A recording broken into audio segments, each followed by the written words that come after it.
All right, everyone, welcome back to the Midnight Magic Musings channel. I am your host, Lord Cephas. I'm joined by the Earl of Florida, and this is Midnight Magic Musings, episode number 16. Last week we celebrated our 15th episode, our 15th anniversary, if you will. Well, tonight we're episode 16, and we're not slowing down, Earl. We're moving forward. How are you doing this evening? I'm slowing down. Uh, It's been a long well, day. it has been a long day. I had my coffee here sitting beside me, which I will be consuming as we record this evening. So we'll try and keep up as best we can. We've got a lot planned to talk about tonight, but before we go too deep into that, we just want to remind you to like, subscribe, leave a comment before you head out of here. It really does help us in the YouTube algorithm. More than that, it really means a lot to the Earl and I that you all interact with us and the views that we get, the numbers that we receive. Earl, I'm humbled that people want to listen to what we have to say. Well, I expected because I mean we're just that awesome. Because you've been hanging out with the Baron, and I see he's rubbed off on you. But for me, who's trying to be humble for once in his life, realistically, you said this once before. We would have these conversations anyway. So why Yeah. not put them out there in the ethos and let people hear how weird we can actually be? And so with that, we are going to go ahead and get into the weirdness, if you will. And here's our first topic of the show. Marvel. A lot of things coming out this week, Earl. So Yep. Bob Iger was at a communications meeting, a Morgan Stanley type meeting, Hmm. and he was basically being asked about Marvel, kind of sort of a assessing where the franchises are, where the brand is, if you will. And he basically said, "Listen, we realize there are some issues," which kind of shocked me that he would say that. But here's what he addressed. He said, "Well, there are budgetary concerns. Well, we've talked about that for a long time now. So, Yeah. he's openly dialoguing that. He said there's a concern for putting out too much content. I mean, why do you need to put out 8 or 9 different pieces of entertainment every year? We've already discussed on the show they're not really competing with Netflix. It's just not happening in terms of content. But then he said something that kind of concerned me.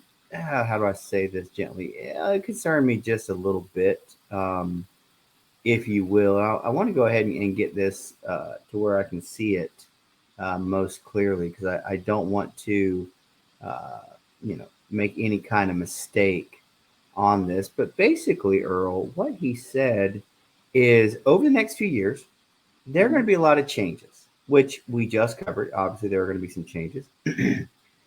But he also said one of the franchises you're going to see changes in are the ones that have two, three, four sequels. In fact, his point was, why even have three, four sequels for a franchise? So, Earl, I'm gonna stop there and let you respond. What do you think? Do some of these franchises need a second, third, fourth, fifth installment for some of these characters? What do you, as a longtime Marvel fan, both print and in media, say to that? Well, I think when it comes to the sequels, I think a lot of the fans have been conditioned to expect sequels now. Where if you think when you were growing up, sequels were a sacred thing. You didn't get sequels that often. Right. Very few movies became franchises. But now, and it's not just Disney, all of Hollywood is like if you make a movie, it's going to be a franchise. It's got to be Right. a franchise. But most of them really don't need to be, and most of them really shouldn't be a franchise. Uh, so, I mean, like we know that Eternals, for one, Mhm. we poke a little bit of fun at Eternals here, but it's all in fairness. Uh, how many sequels did they how many different spin-offs and sequels did they tease in Eternals? You had what, the Black Knight, you had the Blade voice over, you had Mhm. what, Firefox, Right. The what Harry Styles character there at the end, yeah. and you had several different, and then you also had the other one that had the few Eternals that were still kicking on Earth that were snatched. there were a lot of Easter eggs, teases, potential spinoffs, and the Eternals would not be a IP that I think is going to move forward at least as Eternals anymore. They may pop up in other Marvel things, potentially, possibly, if wanted or desired. But for the Eternals, I don't see them coming off with another sequel. Oh, they already announced an Eternals too. Oh yeah. Was this? Do we need an Eternals too? Well, need, want, desire, having this perpetuated on the fan base. There's plenty of ways you can say it. But yeah, an Eternals 2 is definitely in the works. But the question goes back to what he said. When is this because it's expected, or is this actually something that we can think we can make money off of and make a story that can get fans invested? Because otherwise, you're just throwing money away. Well, And my there's a part of me that wonders, do they do that just because the first one wasn't super well received, and so they're going to right that wrong, dadgummit, and we're going to make a movie that people are going to like. I certainly hope that's not the mindset. yeah, But I mean, I'm not saying it's not possible that that's the mindset. Um, One other thing that he said, and I'd like to get your reaction to this, is that one of the franchises that's going to be most greatly affected is the Avengers franchise. Well, we know there's the Avengers, there's the Kang Dynasty coming down the road. There's Secret Wars, right? I believe is one of them. yeah, Um, Secret invasion. Invasion, Secret Wars, yeah. You got Obviously, the go ahead. Marvel, Well, you the, do. but we are also getting a lot of news in the Marvels behind the scenes, especially the last few days. And we About yeah, we'll just call it disgruntled participants. you mean like perhaps the biggest build actress in the movie not happy that it's being called plural and not Captain Marvel 2? Could that be what you're referencing? I'm just I can neither asking. confirm nor deny the accuracy of that statement. Well, again, just rumors that are out there. There's some discord. But Yeah, the franchise he specifically referenced is really the tentpole franchise for Marvel in the Disney universe, and that is the Avengers. And Iger's quote was, "There will be a brand new slate of Avengers." Now, Earl, but I'm going to take this first, and I'm going to hand it off to you. So I need a moment to gather my thoughts, to compose myself, if you will. That scares me as someone who has supported Marvel movies for a number of years and to a pretty solid degree the television series. Not all that I enjoy, but supporting them. So if I understand right, you don't think you need more sequels of certain characters. You're going to be introducing many new characters. They listed something like several hundred characters they had the IPs for, which is yeah, just ridiculous when you think about it. yeah. I'm not against introducing new characters. You've got to keep fresh blood in there, absolutely. But I wonder if this is a situation where you believe it's not the characters that make up the Avengers or whatever franchise you're talking about. It's the Marvel name itself Uh-huh. that is the star, and that people will come because it has Marvel on this. Now I'm going to take us back in the way back machine, If you and go I with it, and I know this is very controversial, but I'm going to utilize this as an example. okay. 1979, there is a television show that busts out called The Dukes of Hazzard. Now, set aside about the context of the vehicle and what was on it and how that's viewed. That's not what we're discussing right now. But in 1982, 83, Bo and Luke Duke, who were John Schneider and Tom Wopat, got into a dispute with Warner Brothers, specifically because they were owed royalties, or they felt they were owed royalties based on their contract, and they were not receiving them. Now, back in that day, when I was just a wee little lord, they were on everything. Lunch boxes, thermoses. I may or may not have had said lunchbox. You had cars and action, but you had all this stuff. What we're just so commonplace today was not so common then to have a TV tie-in. So they decided they were going to go on strike. They were going to walk off the show. They leave. So Warner Brothers decides, what we're going to do? We're going to recast the two cousins, but we're not recasting the name characters. We're going to recast two additional cousins. In this case, Coy and Vance. Byron Cherry and Christopher Mayer were Coy and Vance, respectively. Who? Exactly. They dressed him like Bo and Luke dressed. Yep. They had the same color hairstyle. Yep. Did not have any of the acting ability that John Steiner and Tom Wopat had. Now, you may make fun of the show all you want, but they had a charisma to it that made it work. But here was the mindset, and if you ever watch one of their documentaries, it's really fascinating. Here was the word, Earl. We were going to find out, because see, Warner Brothers thought the General Lee was the star of the show. Everybody loved the car because it jumped everything, did all these great things. Well, you also think about Kit and a few other. Yeah. But see, Kit came later. Kit was not around when this was going on with the Dukes. Kit came with Knight Rider a few seasons later. What about Airwolf? All right, Airwolf was 84 to 87, including that disastrous fourth season on USA Network, which we'll talk about another time. When they had to reuse stock footage from seasons 1 through 3, it was rough. But they knew that it was either going to be proven either it's all about the car doing all the jumps, yeah, or it's going to be about the actors who walked away. And by the end, I believe it was episode, don't quote me on this, 22 of a 23 or 24 episode season where Bo and Luke came back. Completely out of nowhere. They had to write him back in the show. The reason is, after episode 1, that's exactly, it was Wile E. Coyote over the side of the cliff and down into the canyon. And by the way, there was no bottom to the canyon. They just kept falling. And they came back at the tail end of the season. The ratings never recovered. They limped on for another 2 seasons.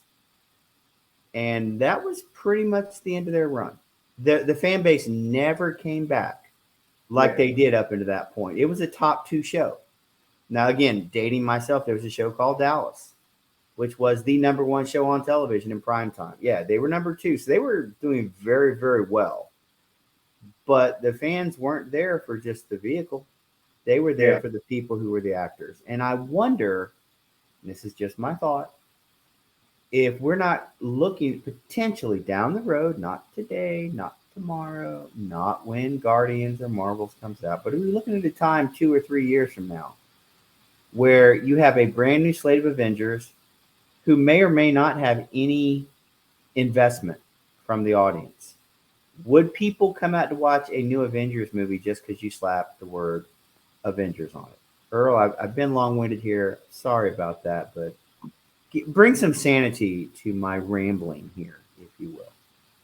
I think, first of all, you had mentioned new blood, bringing in new blood. They're wanting to bring in a lot of new blood. But at a certain point, new blood means that the old blood is diluted. And so when does that dilution means less quality, more quantity? Mm-hmm. That's one of the questions.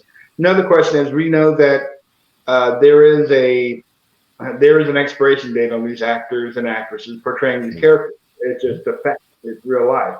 We'd love to have, Chris Evans and, Robert Downey Jr. be Iron Man and Captain America forever, but it just isn't going to happen. So what they're going to have to do is they want this to be a continuing multiverse. So they have to introduce new characters and get us invested in them while we still have some of these older characters that are in play. That's what they try to do with Anthony Mackie as the Falcon and trying to do the passing of the torch. That's why we have Winter Soldier for so long. I think he's kind of he's one of those characters that was there during the beginning, and he's there during the second run of the character. So he's kind of like a part of the continuity, in my Right. opinion. Right. So giving weight to these new characters if he falls in line with them. But Sure.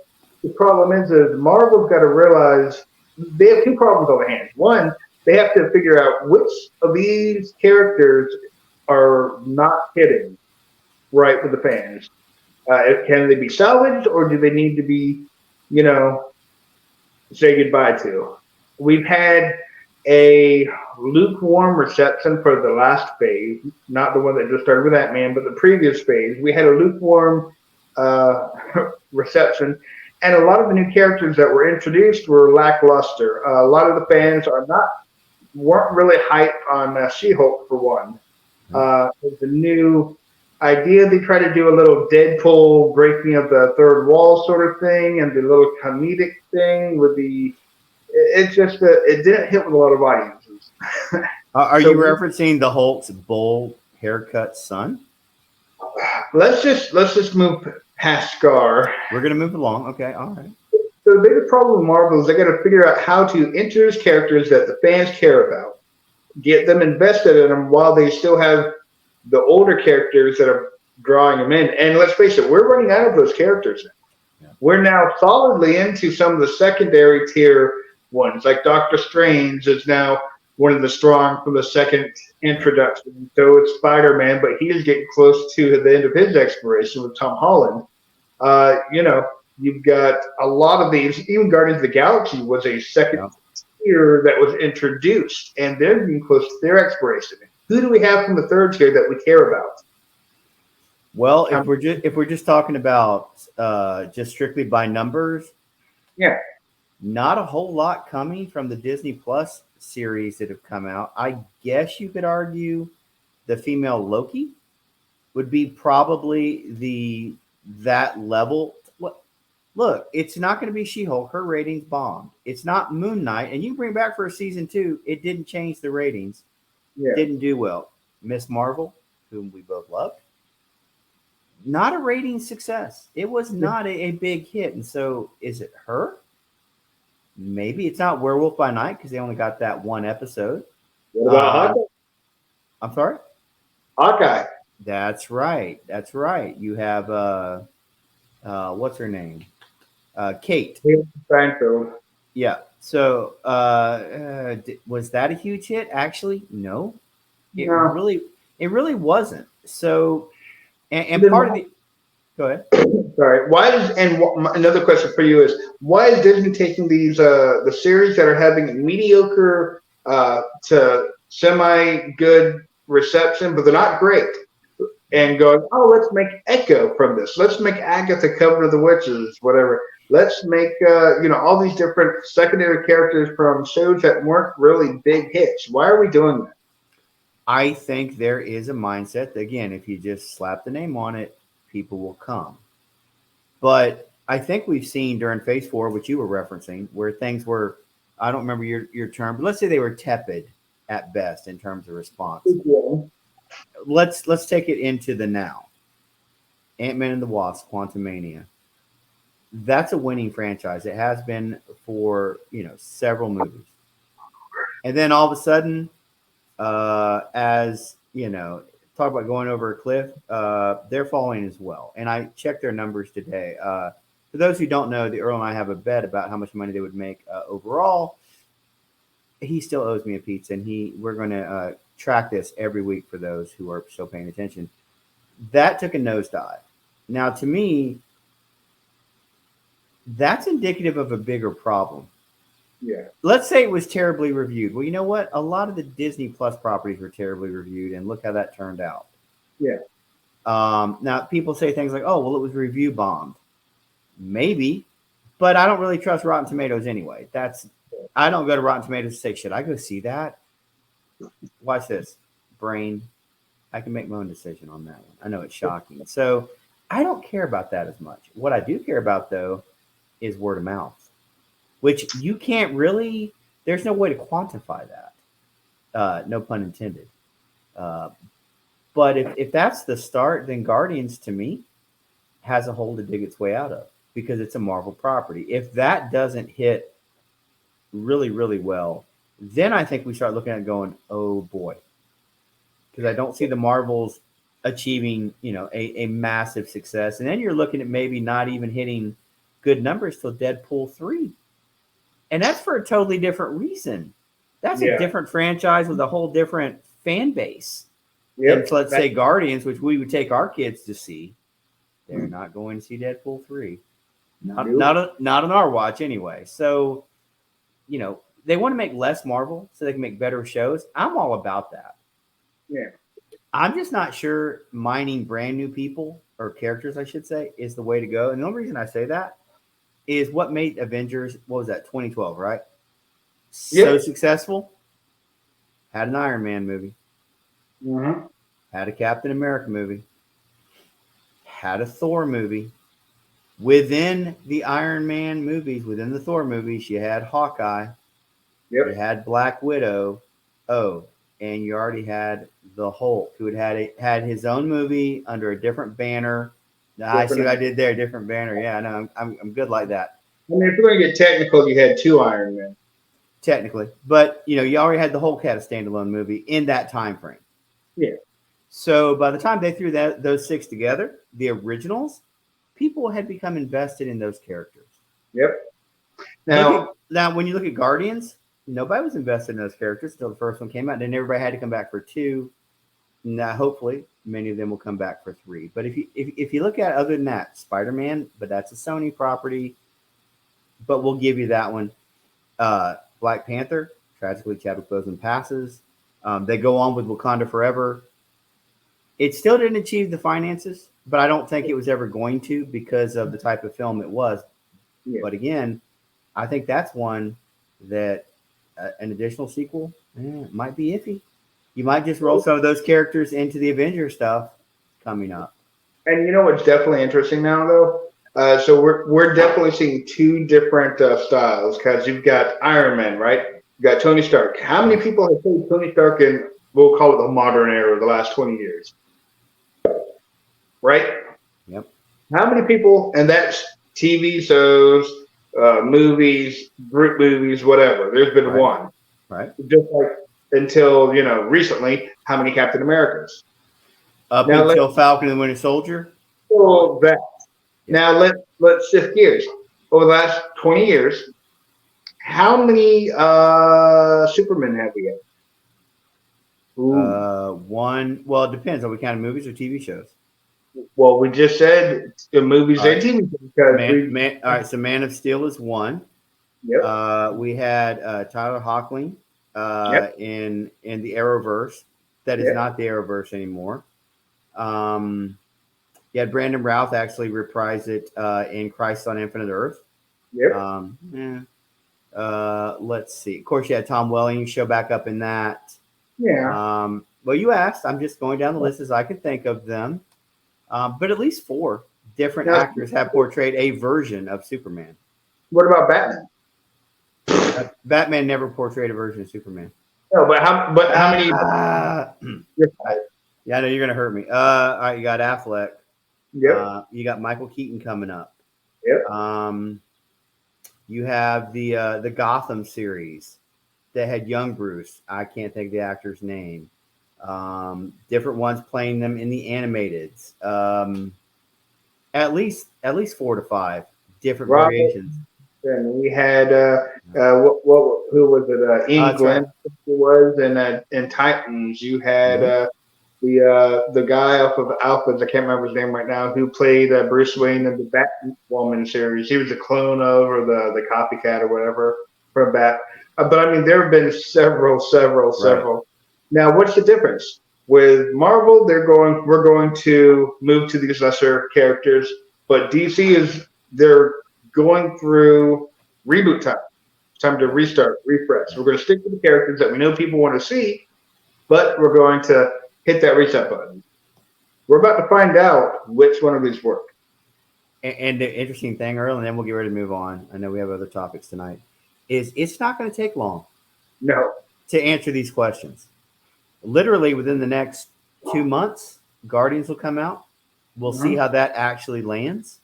Um, Ant-Man and the Wasp: Quantumania probably inching closer to ending up on Disney Plus, And which 750 million at the box office. 75 million. Yes, you would have won that bet. And again, Uh, I enjoy winning the bet, but I don't enjoy the fact of why I'm going to win it yeah. because I want good stuff because I want to keep coming back as a fan. But it does make me a little nervous about we'll just bring in all new people. I think you have to have a connection with the audience, otherwise they're Well, going to. we'll see how that connection works with Shazam 2 and Aquaman 2 later this year Yeah. as well. Oh, dude, there's a lot of stuff, sequel stuff. John Wick 4 sequel. We've got another one coming up in 2 topics from now. Scream 6 we're going to cover tonight. I mean, there's a lot of stuff. Indiana Jones will be coming out, and that's probably its own show right there. Yeah, exactly. Um, so many things that are being released that are sequels or Yep. prequels, if you will. Yeah. Uh, you know, and the last thing to your point, 'cause I wanted to say this. You're right. We were growing up. There were no such things as multiple franchises unless you were basically in the horror genre. Oh, Lord. Friday the 13th. You had Nightmare on Elm Street. Uh, Michael. Halloween. okay, so you have the Halloweens. If you really and then you had a lot of the B movies, right? That would Those have were the big movies. well, what was it? I'm thinking of Maniac Cop. I don't know why. It's just bad. Critters. Yeah. Sure, but those are reserved for VHS rentals. Kids, look it up. Those were our version of CDs and DVDs. That's where you found those kinds of things. You know, like a Charles Bronson Death Wish movie. Ended up doing Chuck Norris movie, Missing in Action. Right, so many different things, but those are marketed differently to different audiences. The blockbusters, like we're thinking about, Back to the Future grew into one. Star Wars grew into one. I mean, there's a hint. Jaws, obviously, would be one as well. Alien would be one, but it's a handful on a major scale. Yeah. Now, like you said, everything is earmarked for a franchise, and if you don't get a second movie, then or if it's not a huge hit on the front, you're done. And in Hollywood these days, you literally could be done. Yeah. All right, let's move on to our next topic, and that is Mandalorian Season 3, Episode 2, or Chapter 18, if you prefer, in canon. We will talk tonight a little bit of spoilery stuff because it's been a couple of days and it's all over social media. Anyway, Earl, I've talked a lot. I'm going to throw it to you. What did you think of Episode number 2, Chapter 8? The short version for me was watching this episode. I felt like I did when I was watching some of the Boba Fett series, the episode with Mando and Grogu. Yep. I felt like I was watching one of those episodes for The Mandalorian about Bo-Katan.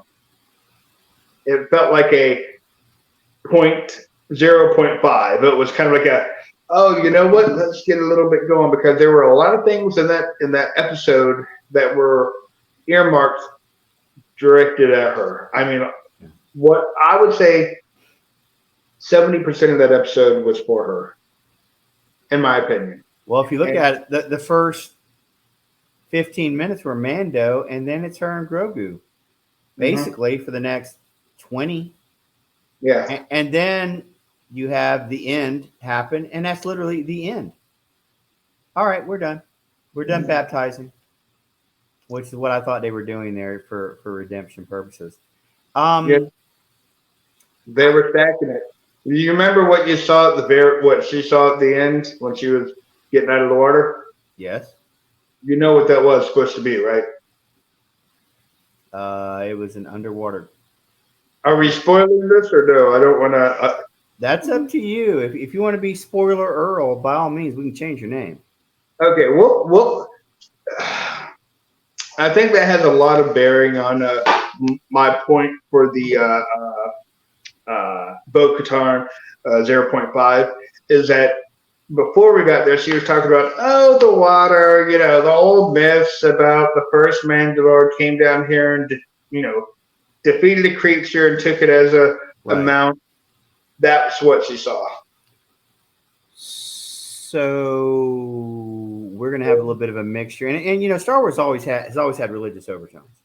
And on top of that, talking about, oh, she's part of the royal family. She's part of the royal family. Right. Well, one of the reasons that she didn't go to Mandalore from season two was who had the dark saber. It wasn't her, but she just saved him what, twice, three times, something like that, twice in the one episode. I will say this: I wasn't a huge fan of Katie Sackhoff's portrayal in season two, but as far as making her a really likable character, they nailed it on this episode. I mean, every position they put her in, her acting, her nuance. Now, listen, I know this. I pains me to say, okay, Baby Grogu, not real, computer generated, What? but I know. But her acting, probably with a stand in there, so you have something to look at, was spot on. Her facial mannerisms, Yeah. everything was really. And by the end of it, I'm like, I would like to see more of this Bo-Katan person. Up And you till know the what? yeah. We're going to, Well, because go ahead. no, it's just this. To me, this whole episode it was for her. So either she's going to take a lead role in the season, or they're grooming her for potentially her own series. I wouldn't be shocked to see her be spun off into her own series. I mean, she seems like a popular character, so I could see that happen. Um, I was texting you actually while I was watching the episode, giving you my running commentary of what is this. But after Yep. having some time to process some things, I thought it was okay. Um, you know, so part of the issue I think longtime fans like us have is we want everything to be interconnected, and it is. It is a spinoff of Return of the Jedi, no question about it. But it's still supposed to be that he's out there on his own, doing his Yeah. own adventures, and sometimes that line it's hard to blur that one. Where one starts and one stops. I mean, we got to go back to Tatooine again very Yeah. early on in the episode. Got to see our favorite space mechanic Yeah. and her three goofy droids. And We had Java friends. well, yeah, we got a call back to was it is it RD5? Yeah. So that was cool for us longtime fans. That was neat. The Jaw was always a welcome addition. Um, but you said you had a feeling of what this is setting up. Can you give a spoiler free idea, or would that take us down a road we couldn't come back from? I mean, as of right now, I don't have any concrete information about what's coming. So, would it really be spoiler if I'm predicting the direction we're going? Well, since you put it that way, no. Why don't you feel free to pontificate your thoughts? I think one of the things that you had pointed out a few times in the past broadcast is that you don't think that the Mandalorian is about Din Djarin. You I think don't. it's about Grogu, perhaps recounting the tale of the one who raised him, or how he became a Mandalorian. Well, listen. It got said a bunch of times this episode. Sorry to cut you off. Your father, your dad, your son. It was the most obvious in this episode of it. Oh, you talking about on the nose? Oh, it was on the nose. That stuck out to me like, so they are just fully embracing it. Because up Yeah, to this point, it's kind of he's a just been, but go ahead with your thought. So, to coincide with your statements from earlier, I do believe we're going to see a transition to what are fans want to see? What did they love in the first season when all the Mandalorians hopped together, kicked butt, right? Right. What did they love in season two when they all launched off, was kicking butt? What did they love about Boba Fett was when Mando popped up and it was, Mandos are flying around and kicking butt together. Right. Now we're finding out that Mandalore, that is not cursed, Mandalore still has life and has important uh, uh, species that are still alive on the planet. Um, you know what? They could very easily go into you know, create, bringing the clans together, bringing Mandalore back to life, choosing a Mandalore, and then I think if they were to go that route, uh, who destroyed man, who glassed the planet pretty much again? I believe it was the Empire who did that. So I mean, if you want to take the Mandalorian one of their series and be gutsy and brave and say, okay, we're going to go into this. So it's going to be more of what was the movie Rogue One, where it's not specifically Force users leading the charge, but you are getting a lot of what Star Wars is, but from a different perspective. This would be another perspective because the Mandalorians were super commandos. They were warriors. They were kick, but people feared them. Even the Jedi and the Sith were worried about Mandalorians because they had the guts and the tech and the know-how to take them down. So I mean, if they wanted to be gutsy, and jump in, the direction that they're poised at, you could see finally an explanation to the no helmet rule and the difference between the clans and the creed and the raisonner and all these things that are hovering on the fringes of canon and legends. Dave Filoni and company could definitely charge in and really do something massive and impressive. And let's face it, Star Wars needs something that's going to rock the boat and make the fans perk up again. And if they don't do this, you can only follow baby Grogu blah blah eating eggs and eating frogs and whatnot for so long before you just don't care. Well, and again, you're in season 3 now, and I told you I think it's meant for 4 seasons. Tighten it, close it, call it.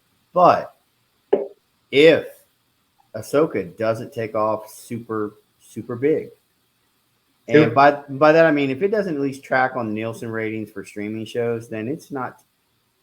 Social media is great, but numbers are still the numbers. And I'm not saying Nielsen is the be all end all because there's a lot of questionable things that got that. Samba TV will do the ratings as well. But if you're not tracking on those, then I have to look at it and go, you can say it's a hit all you want. Oh, look, between the hours of 1 and 3 in the morning, this was the most streamed show on a Tuesday that has a 3 in the date.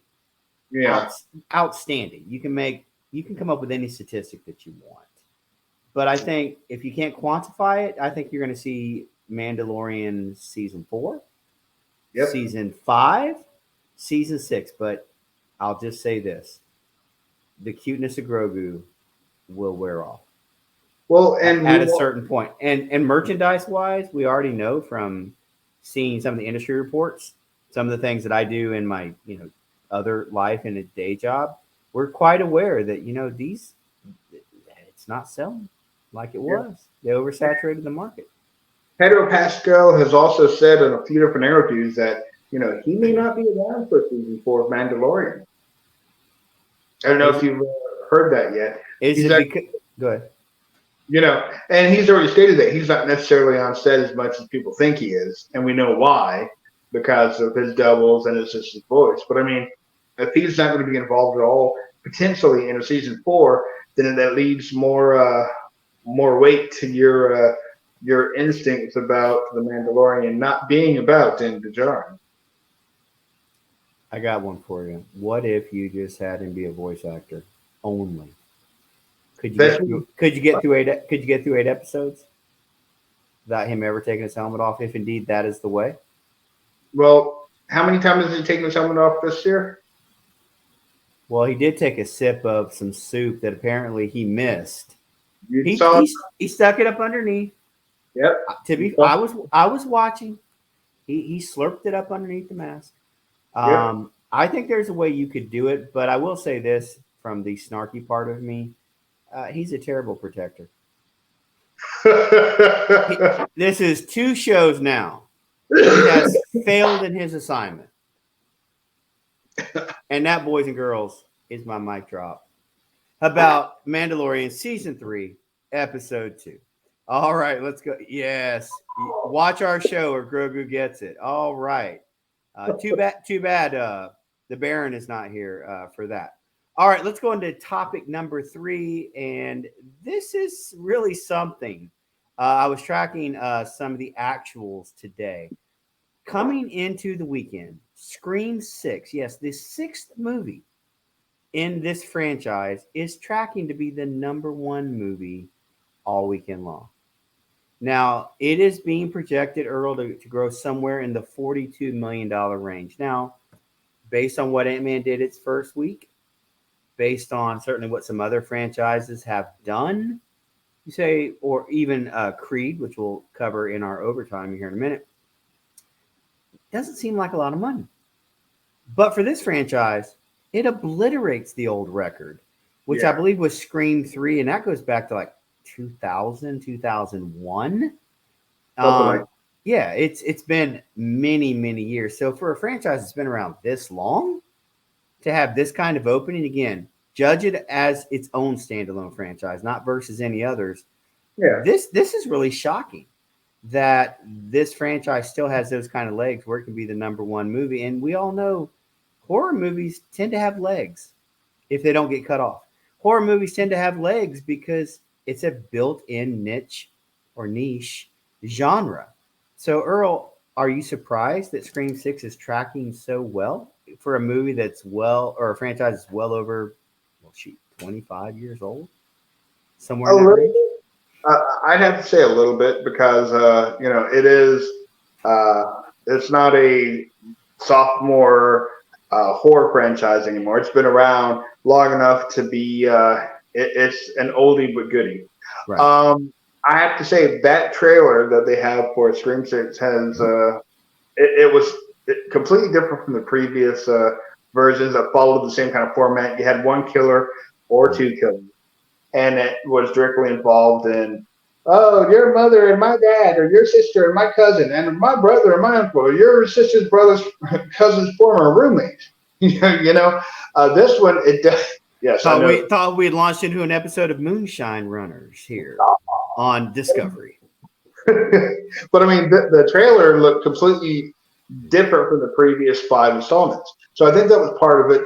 Plus, the factor that you did have some of the old ones pop up, like you had Courtney Cox in the trailer. And you know what? I kind of would go see it just because it looks like she may not survive this one.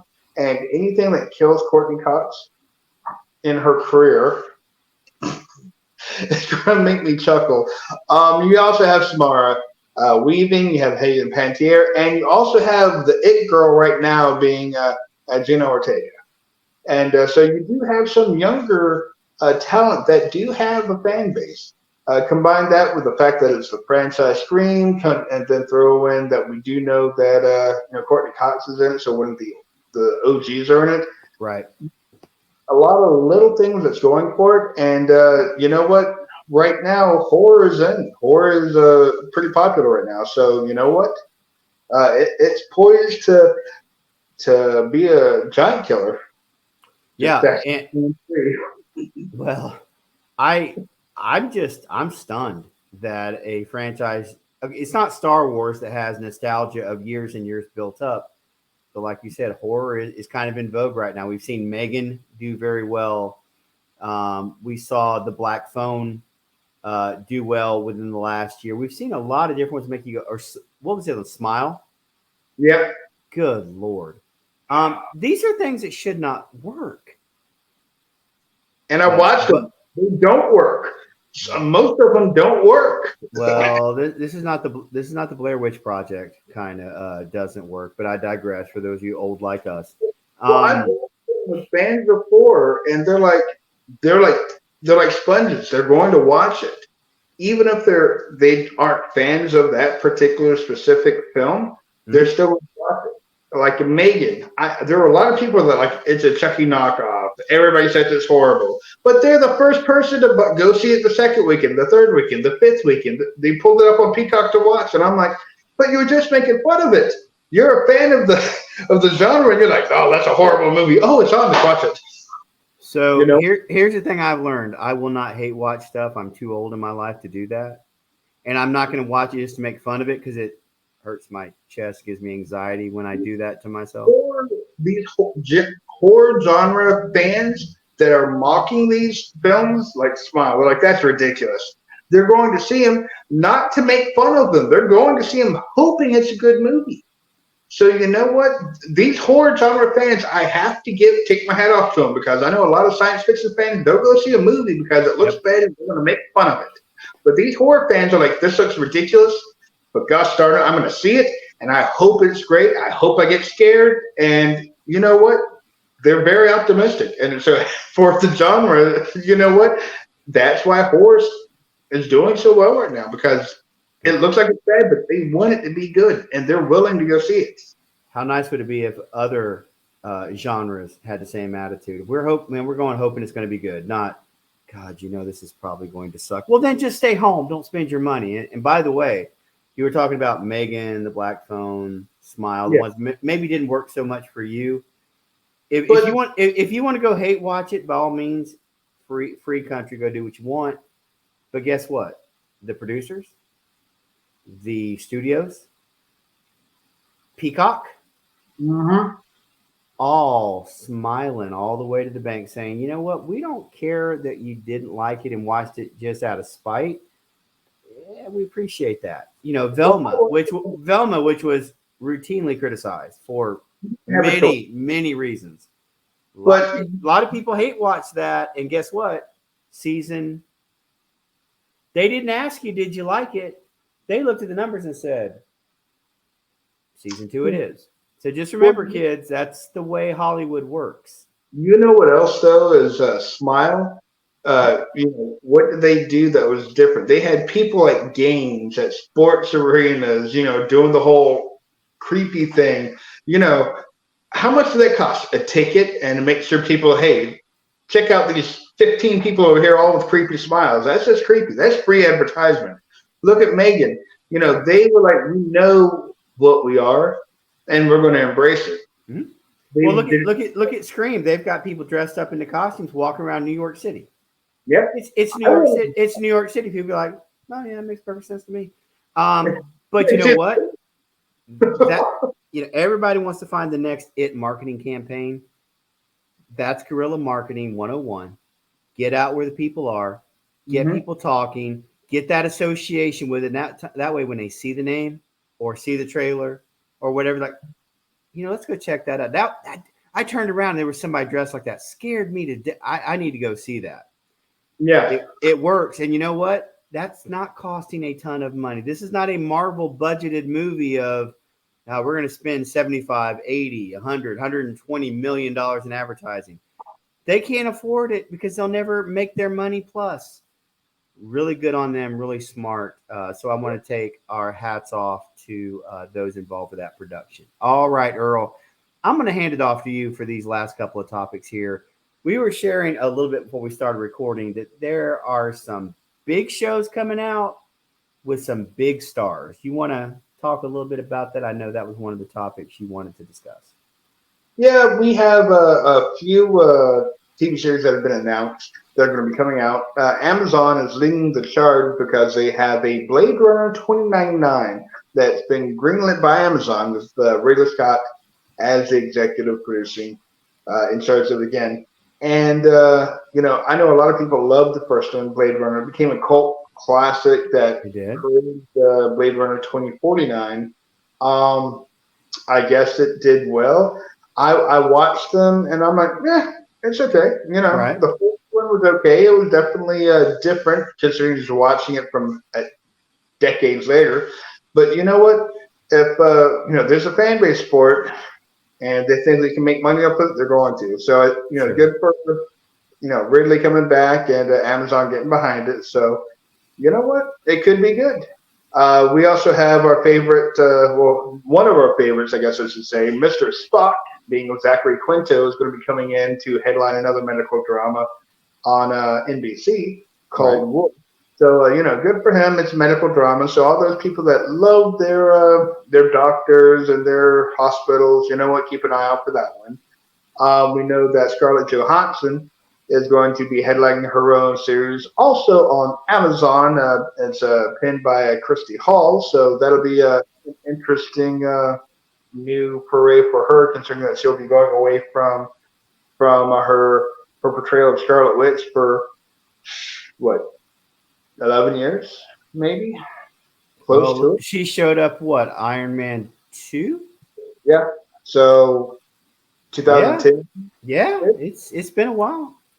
Yeah, so she'll also be landing on Amazon in the near future with her own TV series. Right. We also have Robert De Niro is going to be landing with a thriller series called Zero Day on Netflix. For one to understand, it's got 6 installments in it, and it's going to be kind of a mobster themed series. So in his wheelhouse, obviously. We also have a another Amazon series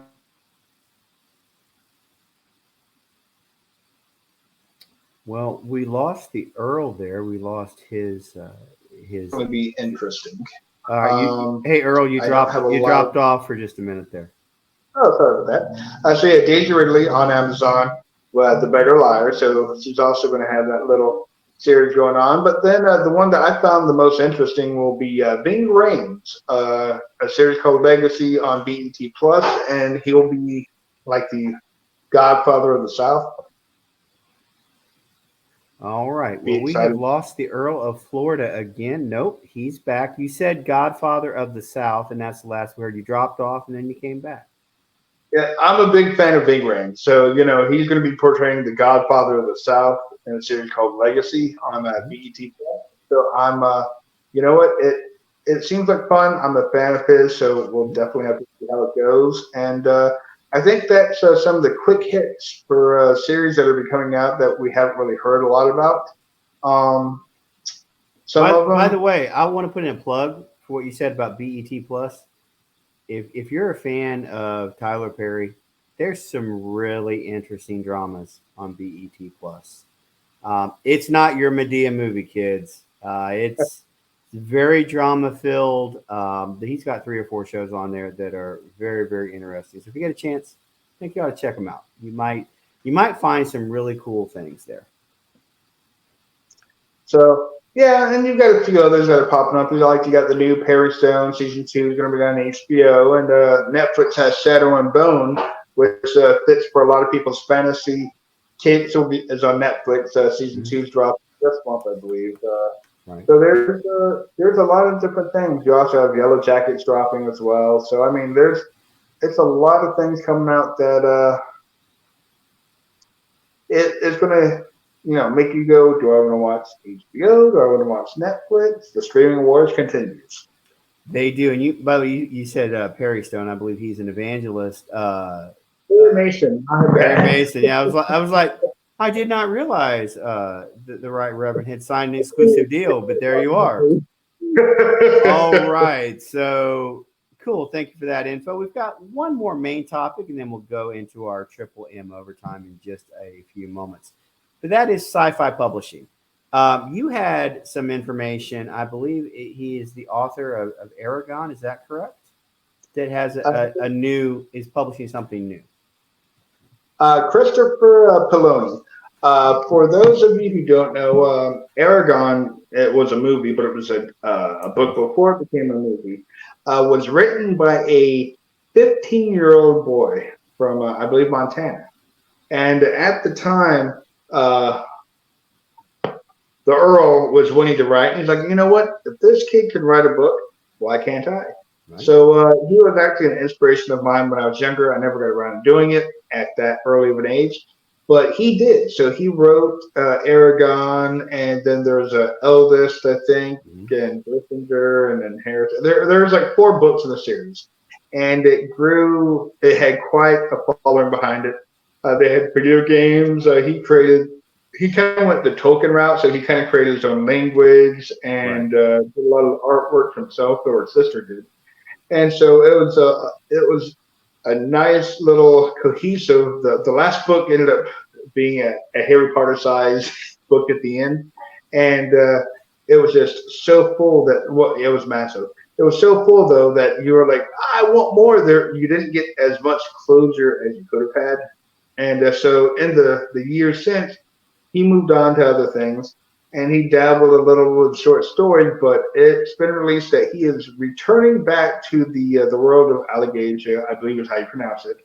Uh, and he will be following it up with the Tales of Murtaugh, who we are introduced in Aragon and becomes an antagonist and protagonist throughout the series.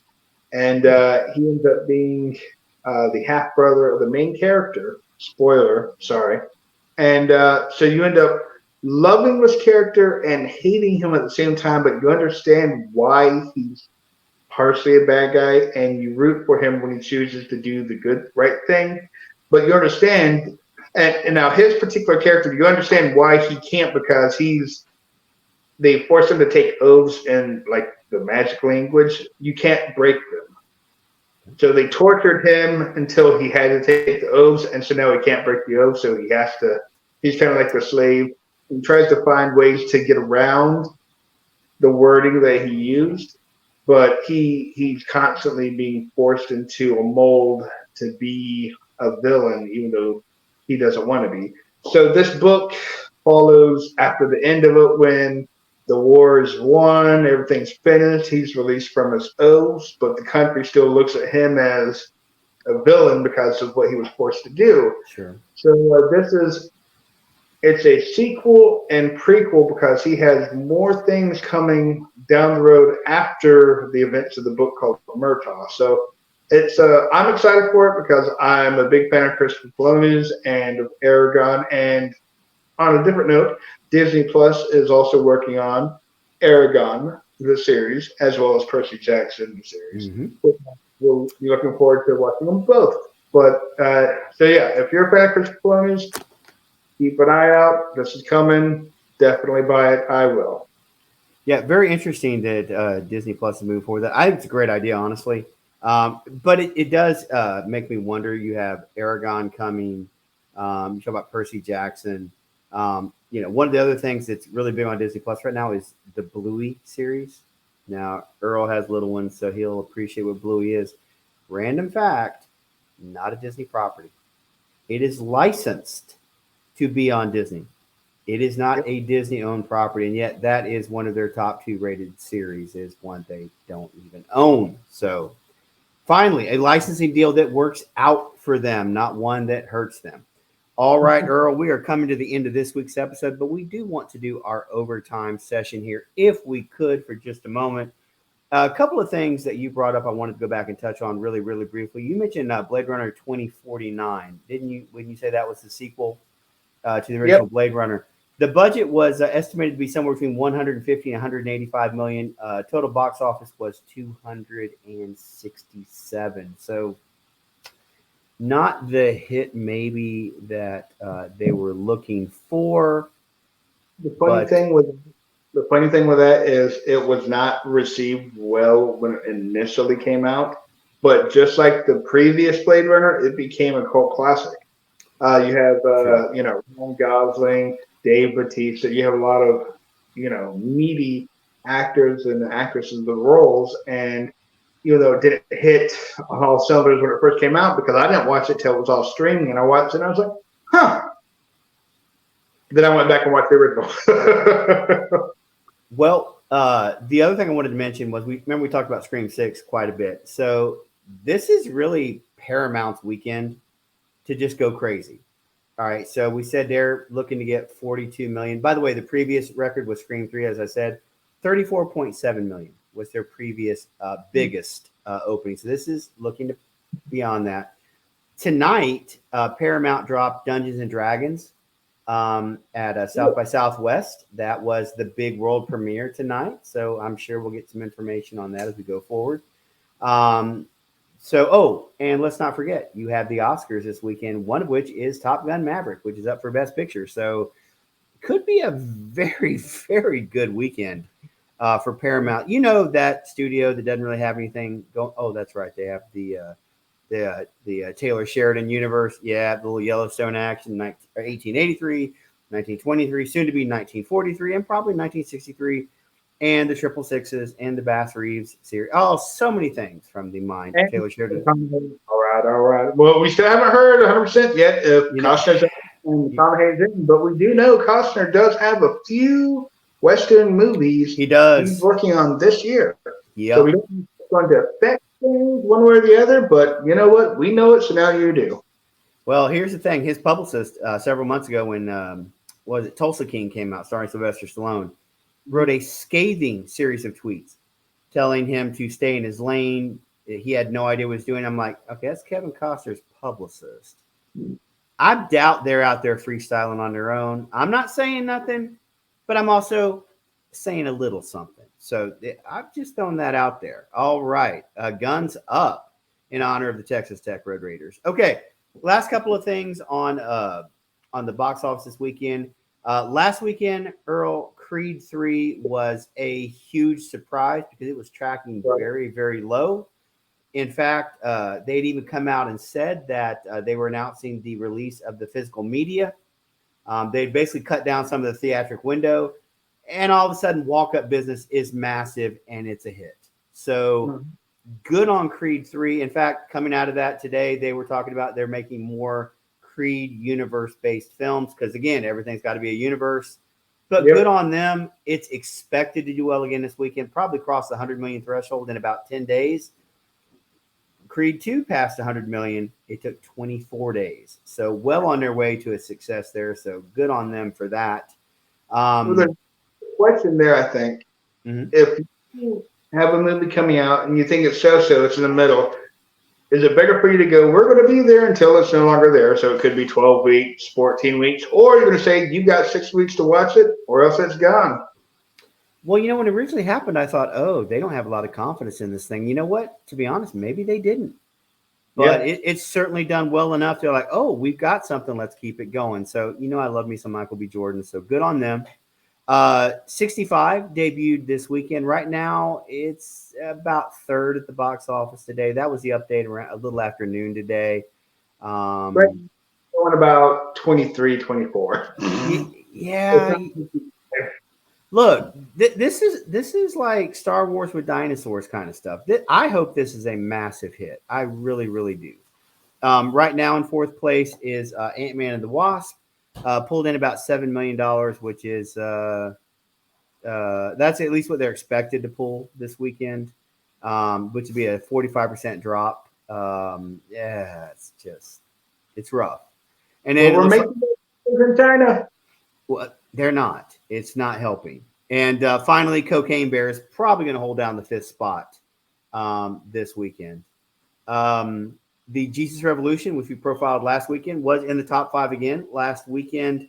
Already has made its budget back. That does not mean they're in the black. It just means they've covered their budget. Now you have to have pretty much two times whatever you cost to spend to really make any real additional money. Yeah, you want to break even. This one is on a trajectory for the same one as I Can Only Imagine, which was a 2018 film about the song that's been a I can massive only, hit. Exactly. How on the nose was that? It's the title of the movie, the title of the song. Good marketing right there. All right. right. Well, that's all the things that I have for this week. Earl, do you have anything else that you want to add for our show before we end tonight? Well, we do have that special announcement for next week that out until next week's MMM, but stay tuned. It's going to be a fun weekend next weekend. It is, and we are going to announce one thing right here. I know, what could it be? Because by the time next week's episode drops, we'll be in the middle of something, and that is, if you're a sports fan, it starts the NCAA tournament, which means that Earl and I are going to fill out our brackets.